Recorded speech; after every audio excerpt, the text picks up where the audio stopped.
monde, on se retrouve pour les favoris et flops de ce mois-ci. Je suis trop contente parce que du coup j'ai pas eu l'occasion de faire ce genre de vidéo le mois dernier puisque j'avais fait des favoris de l'année 2015. Donc j'ai quand même accumulé quelques petits trucs, des flops aussi, pas mal, des beaux flops j'ai envie de dire, enfin vous verrez. Mais on va commencer avec les favoris, je vais commencer par le teint principalement. Si vous me suivez sur Instagram, sur les vlogmas, etc. Vous savez que ces 2-3 derniers mois peut-être, 2 derniers mois sûrs, je n'ai utilisé que l'accord parfait de L'Oréal. À ce que j'ai compris, c'était un fond de teint qui était déjà existant et qu'ils ont reformulé apparemment. Peut-être qu'ils ont changé le packaging, mais ça je sais pas, mais je sais qu'il était déjà existant et qu'ils l'ont reformulé. Donc n'ayant pas testé le précédent, c'est le tout premier que j'essaye. J'avais reçu plusieurs teintes et moi j'ai gardé ces deux et je mixe ces deux puisqu'il n'y en avait aucune qui matchait vraiment ma carnation. Donc là moi je mélange la teinte linen et la teinte beige. Celle-ci est trop foncée, celle-ci est trop claire seule, donc les deux ensemble ça passe plutôt bien. C'est ce que j'ai encore une fois aujourd'hui. Très surprise parce qu'en général les fonds de teint L'Oréal que j'ai pu utiliser jusqu'à maintenant, je sais pas pourquoi, ils m'ont souvent donné des boutons. Et celui-ci ne m'a pas donné un seul bouton, j'ai eu aucune réaction ni quoi que ce soit. J'aime beaucoup le fini, il est quand même bien couvrant, il couvre tout ce qui est rougeur, si vous avez des imperfections. Moi j'en ai une qui est très persistante, mais voilà, qui se couvre, qui se camoufle très facilement avec ce fond de teint là. Je trouve qu'il a un très joli fini, qui se fond facilement à la peau, qui n'a pas cet effet cakey ou quoi que ce soit. Il a une très très bonne tenue, d'autant plus. Moi je trouve que des points forts, j'ai envie de dire. J'ai deux blushs que j'ai particulièrement aimé utiliser. Le premier, je l'ai montré dans plusieurs de mes vidéos tutoriels et tout, c'est le Fairy Mauve de Kiko. Ça faisait une éternité que j'étais pas allée chez Kiko et quand j'y suis allée c'était pour la collection de Noël. La collection était vraiment très jolie, ils avaient plein de coffrets très très sympas. Et moi j'avais craqué sur cette teinte là que j'avais trouvé très très jolie. Il y avait une autre teinte un petit peu plus rose et celle-ci c'est un mauve mais qui tire un petit peu vers le bronze et c'est une teinte très neutre qui passe avec absolument tout et n'importe quoi. Vous pouvez avoir un rouge à lèvres très nude comme beaucoup plus coloré, beaucoup plus dark. Il passe avec tout et enfin voilà, c'est un blush cuit. Donc moi j'aime beaucoup les blushs cuits parce qu'ils ont cet effet un petit peu satiné sur la peau. Et le second que j'ai racheté ce mois-ci, que j'avais déjà possédé il y a quelques années, donc je m'étais séparée et j'ai toujours regretté. Allez chercher à comprendre, c'est le blush Mineralize de chez MAC en teinte Warm Soul. C'est une teinte assez populaire chez eux, mais qui je trouve dont on ne parle pas assez finalement. Elle est populaire, mais on n'en parle pas tant que ça. Et pareil, par rapport au Fairy Mauve, il est beaucoup plus clair, vous allez voir. Vous voyez qu'il est beaucoup plus clair, mais après c'est le même principe de teinte qui est très neutre et passe partout. J'ai découvert un nouvel highlighter qui se trouve aux États-Unis, qui coûte pas très cher. Moi j'ai acheté sur Beauty Bay, donc forcément avec les trucs d'importation et tout, c'était pas le même prix, mais ça vaut largement le coup. C'est la marque Laura Geller. Ça se présente comme ceci. C'est un packaging qui paie pas de mine parce qu'en plastique, tout à fait classique. C'est la teinte Gilded Honey et donc ça se présente. Il est tout doré.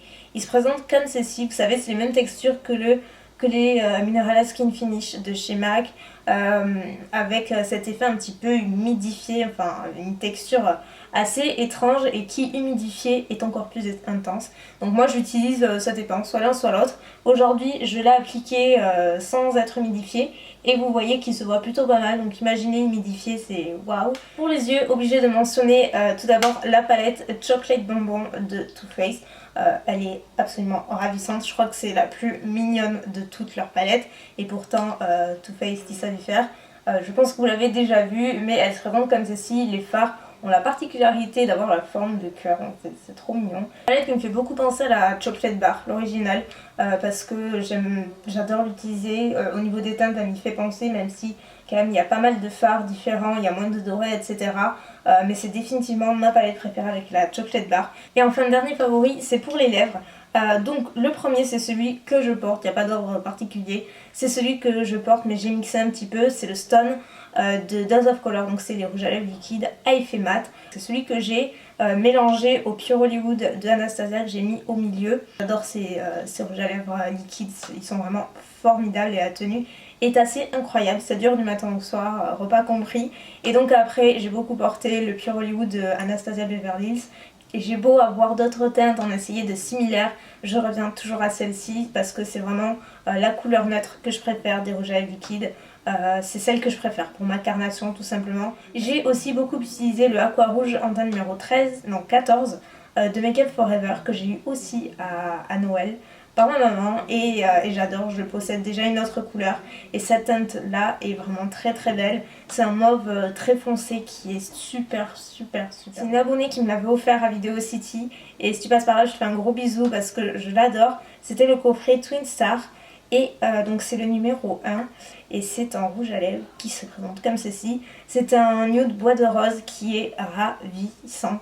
J'aimerais tellement qu'il passe en permanent parce que ce serait clairement une couleur qui plairait beaucoup, ça j'en suis sûre. Et j'allais presque oublier de vous parler de ce produit qui pourtant fait partie d'un de mes plus gros favoris de ce mois-ci, à savoir une lotion asséchante pour les boutons.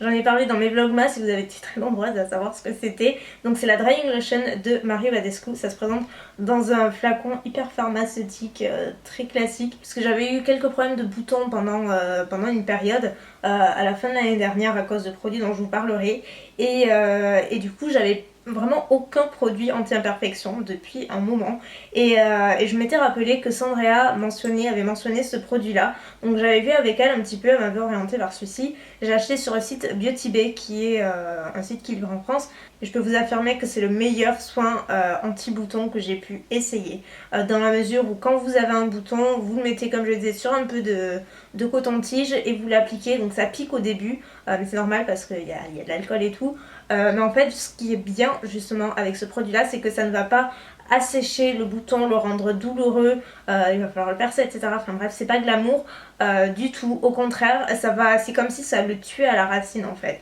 et du coup au bout de 2-3 jours grand max vous n'avez plus rien du tout, mais vraiment plus rien. C'est absolument magique. J'utilise également sur mon frère qui a des problèmes d'imperfection très souvent le soir et il adore vraiment. Parce que ça fonctionne vraiment très bien. Maintenant on passe au flop, j'en ai quelques-uns, je vais commencer avec le plus gros flop je pense, c'est un fond de teint MAC, c'est le Studio Water Weight qui se présente comme ceci, à pompe, vous savez il est très liquide, on dirait de l'eau et j'ai été hyper déçue, donc je précise que j'ai reçu ce fond de teint et enfin voilà pour vous dire qu'on peut recevoir des produits et il y en a qui peuvent ne pas nous plaire et on peut le dire sans se faire couper la tête, il n'y a pas de souci, en tout cas j'espère. Mais quoi qu'il en soit, dans ce fond de teint je l'ai utilisé 3 fois. Sur les 3 fois, la première fois j'ai pas aimé, la deuxième fois j'ai pas aimé, la troisième fois j'ai détesté, même en vidéo etc.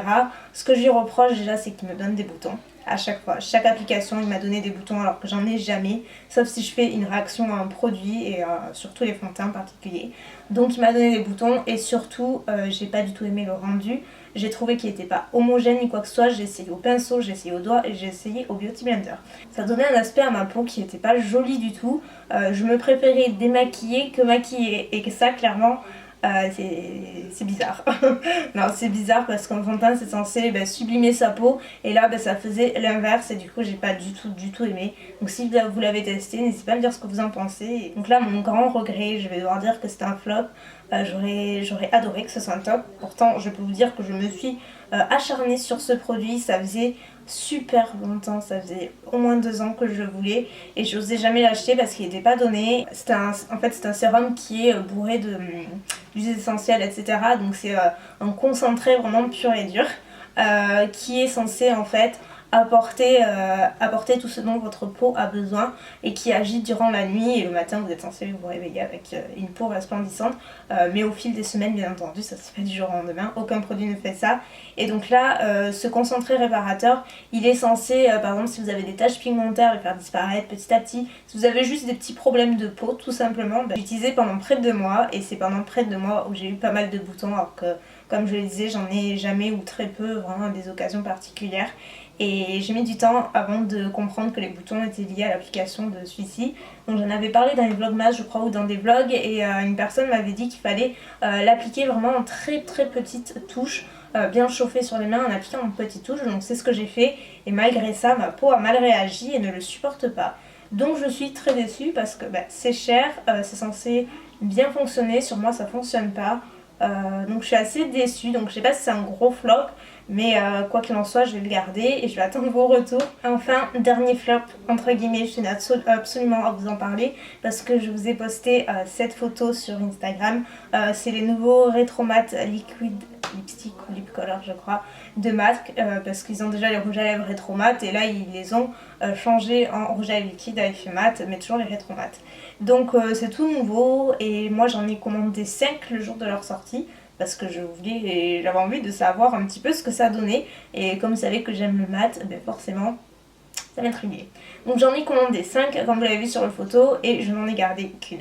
Je n'ai gardé que cette teinte là qui est la teinte Fashion Legacy, qui est un rouge qui est assez vibrant. N'ayant pas de boutique MAC à proximité, forcément je me fie aux swatchs sur internet, et quand je les ai reçus, que j'ai fait les swatchs etc, que j'ai essayé vite fait, j'ai vu très rapidement que déjà soit les couleurs ne me plaisaient pas, et j'en ai essayé d'autres et là j'ai vu que la formule était pas une catastrophe mais presque. Donc je profite de cette vidéo pour vous dire ce que j'en pense parce que vous avez été très nombreuses à vouloir mon avis. Donc maintenant que je l'ai, voici mon avis. C'est que concrètement sur les 5 teintes, moi je ne garde que celle-ci. Les 2 premières nudes ne me plaisaient pas, c'était juste la couleur qui ne me plaisait pas. Après il y en avait une autre que je possédais déjà dans les Dose of Color et que je préférais largement, je crois que c'est All Lady, qui s'appelait High Drama je crois. J'aimais beaucoup la couleur, déjà quand j'ai swatché j'ai compris. J'ai essayé sur les lèvres vite fait et ça a été une catastrophe. C'était pas du tout homogène, ça faisait des endroits c'était très foncé, d'autres c'était pas du tout opaque, et en dehors de ça j'ai gardé plusieurs heures et ça s'est frité en fait. La texture s'est fritée, c'était horrible. Dès que je fermais comme ça un petit peu la bouche, ça s'est frité, on voyait mes lèvres en fait au centre. C'était très très moche, et par contre je n'ai pas eu ce problème avec cette couleur là. Donc voilà, c'est tout pour aujourd'hui. Écoutez, j'attends vos retours sur tous les produits dont j'ai mentionné. J'espère que la vidéo vous aura plu, je vous fais plein de bisous et je vous dis à très bientôt. Bye.